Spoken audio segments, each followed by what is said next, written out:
one of the benefits of running an agency that services these big e-commerce brands is you get to see underneath the hood. You get an idea of what their OpEx is, what their team structure is. And one thing I've really benefited from is seeing both brands that are doing it right from a scaling perspective and marketing perspective, but also brands that are also missing in a lot of areas too. And, some brands are doing it right in the sense that they're growing, there's a lot of revenue coming in, but they're missing in other areas, like the way they're, managing the cash flow, leading the company, organizing the team, and vice versa too. Some companies do their operations really well and then don't do their marketing. It's kind of a mixed bag, but getting to see that actually, I feel like it's given me a lot of insight to hopefully do it differently and build a strategy and a team that is optimal for what we're trying to do. Yeah. I think there's a benefit of running in-house brands. So you have the agency side and then you have the in-house brands. Because not only is it a proof of concept for your clients that you can actually do what you say you can do, but it's also you can apply a lot of your skills in real time to a brand. Totally. I think for me, exploring the product side of things is really for me to learn some of the pain points that our clients have, to learn what are they thinking about apart from just ads. Because when we come into the picture with the client, our goal is to really make the advertising, the paid media, a space that they don't have to think about. At the end of the day, they can look at their monthly ad spend against their total revenue and know that it's profitable and they've gotten the results that they need to run an effective business on the other side. I know That's where that's you not really hit the sweet spot. I'm sorry. Yeah. Oh, no, I was just saying that's where you really hit the sweet spot where there's that much trust with the client that they know you're taking all means necessary to get the highest return for their investment. And it's a partnership because you want to work with clients that are also doing that on their end with their product, with their operations, with their team, with their cash flow, and with the rest of their marketing as well. And knowing that they're putting that level of investment to make their CRO optimal so that when you're driving traffic, it has a real effect. Honestly, I think that's the big difference of working with small brands versus bigger ones. I find sometimes when you work with small brands, they want to look to you as the lifeline. But the larger brands that have content creators on deck, they're ordering down pat, they have multiple skids coming in every month. I think those brands that take it super seriously are so much easier to work with in a sense because they're looking to you to manage one aspect of the business, not to be their saving grace and help them 3x revenue overnight. Exactly. There's nothing worse than feeling like all of the pressure of the success of the business falls on you as the advertiser and media buyer. Because it really doesn't, and it would be great to take credit for the brands that have had rapid success, scaled to 9 figures, but really it wasn't us. We just got to take part in a greater team that made that happen. Yeah, you got to take, Now, and I think that's also where the experienced brand owner can see through the bullshit for advertising agencies. Sometimes they're like, oh, we can help you go to 9 figures. Or even sometimes when you see those case studies of like, we took this brand to 9 figures, it's like, well, you didn't do the ordering or the manufacturing. You didn't set up their MOQs. Like there's so many things that you didn't do to help scale that brand, but you were a integral part on the paid media side, maybe the organic side, probably the email marketing side. And it's a huge piece. it is. It's a really big piece, but it doesn't need to be overcredited. It's like one thing we really look for in clients are good operators. Are they curious? And they don't have to be a massive brand, but if they're a good operator in the sense of they're asking the right questions and they're also realizing, what's their lane and what's not and where their expertise ends. And, we've had some smaller brands that we've worked with that it's been a 1-2 man shop and, we have been able to have incredible success with them being a growth partner, a consultant, media agency. But the relationships that are successful, it really comes down to that operator and that founder, CEO, and how they conduct their business and their mindset. And they might not have a ton of experience at D2C, but are they asking the right questions and are they willing to learn? And, in that case, it can be like rocket fuel, because our expertise with their drive and understanding of product and even understanding of their customer can be really effective. I think understanding a product and passion for product is the most underrated thing there. Like I've worked with a few brands that are dropshipped products, they're subpar products, or they've like found the manufacturer of another product and try to do a spin-off of it. And it's not nearly as effective as somebody that has come up with the product on their own or really built their own brand identity. And someone that's obsessed with that brand and obsessed with the product, I find it so much easier to scale because you almost build your own laneway. You're not necessarily competing with other people because you have built your own brand. Like Lululemon competes with a million companies, but if the consumer wants Lulu, they're going to Lulu. That's probably a big example, but yeah. 100%. And I think you touched on something regarding brand that a lot of performance marketers tend to neglect, and brand power. We tend to get stuck in this mindset of performance creative and direct response video and get the conversion now. And it's a very nearsighted view. Performance marketers generally, what kind of attribution model, but they generally, you know, optimize towards that immediate sale and neglect the fact that, like, if you're investing in brand for a good 6 months to a year and your ads are good and you're able to maintain profitability, there's a reciprocal effect of growing that brand presence, growing your customer base, growing customer loyalty, having people really brought into that I really think is undervalued in the e-commerce space, because we want these quick returns. We want it now. We want the conversion now. And we're willing to, like, put out creative that's, going to do anything to get that sale now. Just candidly, one of the discussions we're having with Meta on some of our biggest accounts right now are, of course, they're haven't, creative diversification is one of their biggest topics right now. It has been for the last year. But in addition to that, for some of the larger advertisers that have been primarily DR focused, and DR is what got them to where they are, the conversation now is like brand awareness, reach. How do we instill a message into an audience base that is going to be memorable? And how do we approach social media marketing in a different way? Because, this kind of touches on another topic of, like, TikTok and even Instagram Reels now. It's really an entertainment platform. It's social attainment. You're not going to Reels to connect with your friends or see what they're doing. You're going there to be entertained. And direct response ads don't have the same effect on Reels as they do in stories or on feed or in social advertising. As well, they don't get measured the same. And so a lot of brands will put these performance-oriented videos into Reels and they'll do okay, but I think they're really missing the point. Like, if they approach their advertising and their content creation as you would if you were buying ads for the Super Bowl, and you're really putting a lot of thought into the message that you put out and the creativity that's behind that advertisement, I think ultimately they're going to have a much larger effect long term. It's going to be harder to measure at first, but they're going to be instilling their ethos into that consumer psyche that is going to be swept up to the DR marketing that they're running maybe underneath it. I think That's we such see an that with a lot of the interesting big, take. I think we see it with a lot of the big fortune brands that are advertising on TikTok. And you have to wonder, like, what those conversations are like, at the boardroom or whatever, like, to invest those budgets into TikTok. Because, I know a lot of brands that, because they don't see the same results from a last click direct response perspective on TikTok, their budget is maybe less than 5% allocated to TikTok because they're measuring it in the wrong way. However, we know there's brands out there that are spending more on TikTok than they are on Facebook, and they're clearly profitable.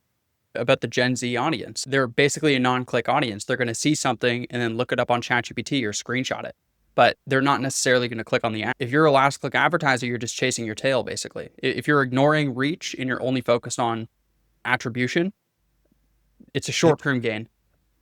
Exactly. And the Facebook algorithm, this is even our reps at the highest level have said this, like, the in-market audience on Facebook is only about 20% of their user base. So if you think of a conversion optimized campaign going after this in-market audience, because that's what they're supposed to do, and every DR advertiser going after that audience on Facebook, that's a really small pool of people. And of course you run into this issue of customer saturation and having trouble really gaining incrementality with your ads and getting out of that high frequency, I call it the high frequency, like, content sludge, where it's, somebody has signaled to Facebook they're in market and they just get the same ad over and over and over again. And brands are paying, for way too many touch points for this customer. All that to say is, like, yeah, of course, DR is going to be limited in how far you can go and its efficiency. So that's a conversation we're having a lot more with brands is how do we position our social ads to be more brand centric, more, I don't want to say more emotional, but to really connect with a user in a different way rather than just trying to sell them a product. So to just align with the entertainment part, like I guess now you have to put all of your ads through a mental filter of, is this entertaining? And if it's not, then it's probably not going to land as well for the consumer. Exactly. I think of it like this. If someone sees this ad, are they going to go send it to their friend? Because that is the main metric that Meta uses to qualify Instagram posts. It's not about how many followers you have. It's like, is your content getting shared? And if it's shareable, then of course it's going to get a higher premium on the CPM. It makes sense if you think about it objectively. Like what's Meta's goal? It's to have time on platform, right? They want as many users on platform as they can, and they want them spending as much time on the platform as possible. So shareable content, something that you think someone else is going to enjoy, that's the objective.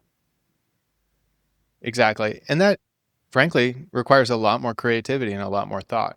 It's something that DR advertising community is not, you know, I feel like it's barely scratched the surface of, where more traditional brand agencies, they know how to connect with the consumer in a way that's going to delight them and engage them and ultimately bring them into the community of that brand. Such an interesting take. I guess you don't realize it until you hear it said out loud. It's easy to get stuck in the DR world when that's what we talk about and think about all day long. But yeah, the branding side is so important. It can't be understated. Totally. And I guess the tension comes with the smaller brands that do have to worry about cash flow management. And so it's really hard for those brands to break out of that DR perspective because you do need a direct return on those ads before the end of the month so that your cash conversion cycle can fund your ads for the next month.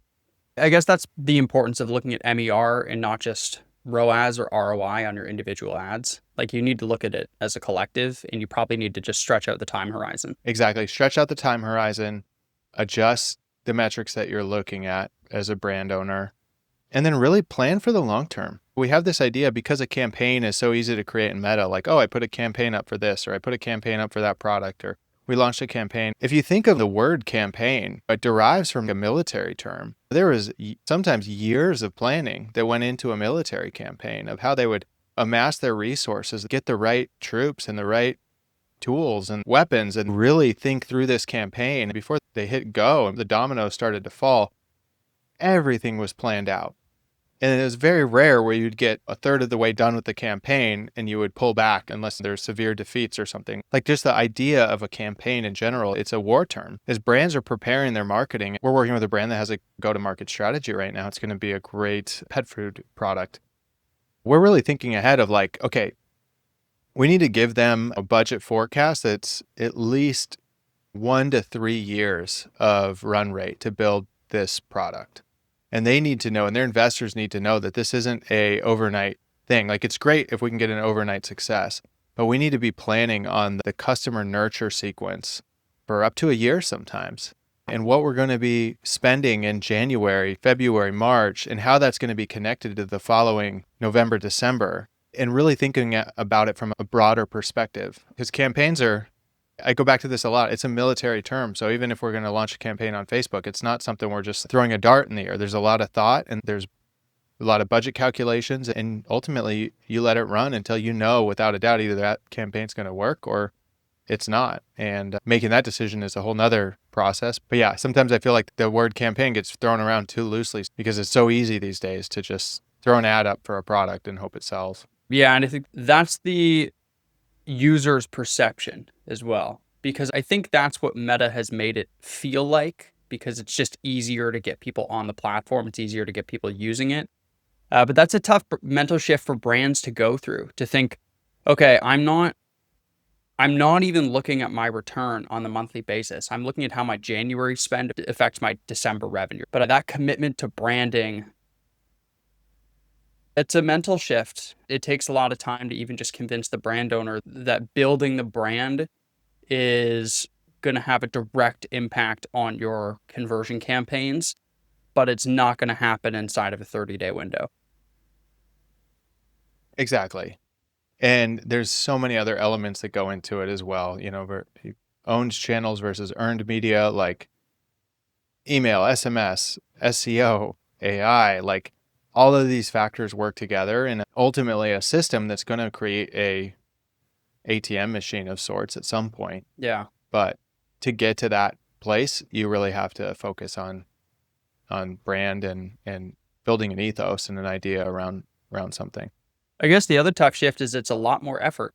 It's like running direct response ads is a lot easier than like taking the time and energy and effort and mental fortitude to be able to think through and create a really proper brand that people will resonate with. Totally. And it requires a lot more creativity and a lot more like context or a deeper connection with what the culture is, like the heartbeat of the culture. To really do it well, you really need to be in touch with that heartbeat, or even the heartbeat of your audience, and really know them and be able to speak to them, which that's a relational thing. That's the other side of the brain. A lot of us live in this data world. It's this left brain, very mathematical, analytical. We're performance marketers, data driven. And, that's an IQ thing. Brand is an EQ thing, in my opinion. Do you think that it's more important now to have a face to the brand, to be founder-led marketing? We saw a pretty big trend of that in the last couple of years, of like brands being really successful because they had a strong founder story and there was this buy-in to what the founder was doing. I still think that's a thing. I still think it creates this sense of authenticity, which is lacking in social media these days. And when you find that authenticity, it's there.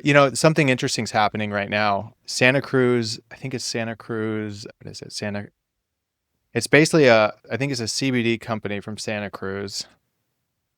Basically, it's this CBD. They're pretty big. It's Santa Cruz Herbals or something like that. Long story short, some of us have been following along with Liver King. He's having this we don't know if it's legit or not, but it's like this kind of this psychosis thing. He's going on social media like once a day or a few times a day, and he's just kind of talking nonsense. He was like trying to get Joe Rogan on his podcast. He flies out there, he's trying to fight Joe Rogan. They end up arresting him. Like, there's this whole thing going on with Liver King. And you wonder, like, all right, is this a publicity stunt, or is he really losing his mind? It seems like this guy's like losing it. And it's really sad to watch. But then at the same time, Santa Cruz Medicinals, the founder, flies out and ends up spending a few days with Liver King. And his whole message between this is like, this guy just needs a hug. Like, he just needs this. He works out with him and he's spending time with him. And I just thought it was really interesting because it seems genuine. It really seems authentic. Like, the guy that runs this company is really concerned for Liver King and going out and just wanting to see with his own eyes what's going on. And he writes this really long, like, heart-filled post. And it got me like asking, all right, who's this brand? Santa Cruz Medicinal or whatever, or Santa Cruz, I can't remember. But it's this idea of like, oh, wow, he sort of inserted himself in the narrative there of what's going on with this guy that's got, 3 million followers. And it's definitely creating a buzz. Like, he inserted himself into the narrative, but he approached it from a means of compassion. Everyone that's following along with this is suddenly looking up this guy's company too. There's this cross-marketing effect. I just thought that's, whether it's creative marketing or just being authentic and genuinely compassionate and wanting to see how they could help Liver King, who knows? But things like that I find really engaging because now I'm kind of bought into the story even more. Mm-hmm. Yeah, and you're bought in and you're looking into them. It's interesting. This probably sounds contradictory, but it's kind of like strategic authenticity. And authentic and helped somebody that has a lot of publicity. So it's, kind exactly. of two birds. Yeah. A similar story, if you followed Sailing with Phoenix and his journey from Portland, this guy quit his corporate job, bought a sailboat, learned to sail, and then created videos while he's doing it, sailed all the way from Oregon to Hawaii. And about halfway down the trip, everybody started tuning into this guy's story and like went viral overnight, instantly to like 2 million followers, to where he's got his little Starlink on his sailboat and it's just him and his cat. And it's like, I quit my job in corporate America. I hated my life. I saved up, cashed out my 401k, bought a sailboat. And he's like our age, he gets there and it's so funny because he starts getting these brand deals. And this guy, you watch his videos and you're like, this guy's authentic. Like, this reminds me of my friend Matt kind of deal. You're just Sure. like, oh yeah, like I could hang with him. It's not produced. Well, I thought it was really interesting. He runs out of Pringles and he's like, oh no, I've ate all my Pringles this whole trip. And long story short, there's he's getting close to Hawaii. And the next video you see is of a plane flies by and drops him a care package out of the sky. And you see this scene of him picking out this care package. And of course, there's these nice notes, and there's these Pringles, and then there's these drawings from these kids. And it turns out that Elf Cosmetics, so a cosmetics brand, which Elf Cosmetics basically sponsored this care package drop and gave him all these, goodies in a care package in the middle of the ocean, and also gave him their new, skincare sunscreen line, right? And here you have Brilliant. Elf Cosmetics probably clearly trying to market to this guy's audience, men, in their 30s that wouldn't normally follow Elf Cosmetics and wouldn't know that Elf Cosmetics has a, skincare line. Or like, I had no idea honestly who Elf Cosmetics was until I told my wife about it. And she's like, "Oh, no way. Yeah, they're huge." It's just really interesting because they maximized that moment. And I have no data on how their sales did, but I can only imagine that by inserting themselves into that story in a really authentic way, that they saw a pretty genuine lift in that demo that they're trying to gain audience penetration in. And so they should. I mean, that's the kind of creativity that should be rewarded. Exactly.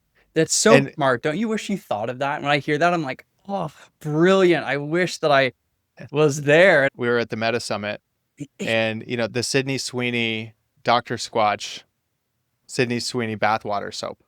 Turns out it's actually her bathwater, which is crazy. But we had dinner with the folks that were behind that campaign, and they kind of shared insights into how the whole thing went down. And originally it was just supposed to be a shoot with Sydney Sweeney in a bathtub advertising this soap, until someone on their team had the idea of like, hey, let's actually make a soap out of her bathwater. Kind of gross. And, the main question was like, is it really her bathwater? Turns out like one little droplet of her bathwater was put into the soap. And so technically it is. But the amount of conversation that campaign has created, I think it was tactfully done because they just got acquired, obviously, by, I think it was Unilever for, exorbitant amount of money. But like, that kind of marketing is disruptive. It's speaking to their audience. That was actually from a performance marketing team, which is incredible because most of the time, performance marketers are not thinking in this direction. And I think if we're going to continue to survive and iterate as performance marketers, our mind has to be consumed with brand marketing. And we really need to be leading the charge on it, because when you pair that with performance marketing and social media marketing and paid ads, that's where you get the recipe for explosive growth. The tactics of performance marketing, but I guess the creative of a true creative branding team. Exactly. Yeah, that's the sauce. Yeah. Wow. 100%. I'm just trying to think through all these other viral ideas.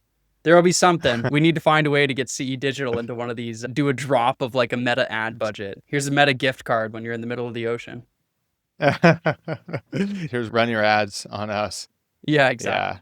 Well, that's really I interesting. think it's just paying attention and being ready, Yeah. It's- Being ready to move. I mean, those campaigns, that's like a light bulb moment of an idea, and the execution behind it. I mean, everybody came together to make it happen. Yeah, exactly. You have maybe a couple days to make that happen. Yeah.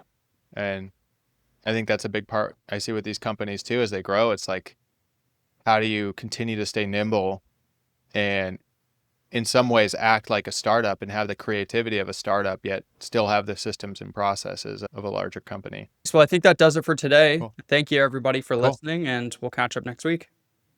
See ya.